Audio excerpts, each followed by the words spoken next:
فاسألوا أهل الذكر إن كنتم لا تعلمون.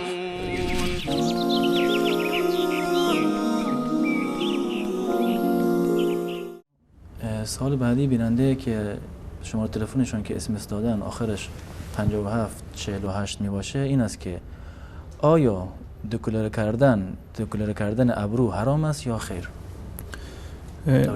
بله، اون چیزی که در نصوص شرعی اومده درباره حرمت گرفتن ابرو، اون گرفتن ابرو یا حالت دادن ابرو و شکل دادن، مدل دادنش هست به وسیله نمس باشه که نامسه و متنمسه در حدیث صحیح رسول الله صلی الله علیه و سلم در واقع مورد نفرین قرار گرفتن و اون تعبیری که در این روایت اومده و روایات دیگر این است که تغییر خلق الله هست. بدین خاطر نمس یعنی چه معناش؟ نمس به معنی کندن مو هست، یعنی گرفتن ابرو هست، به صورت نمس گرفتنش باشه یا به صورت تراشیدنش باشه.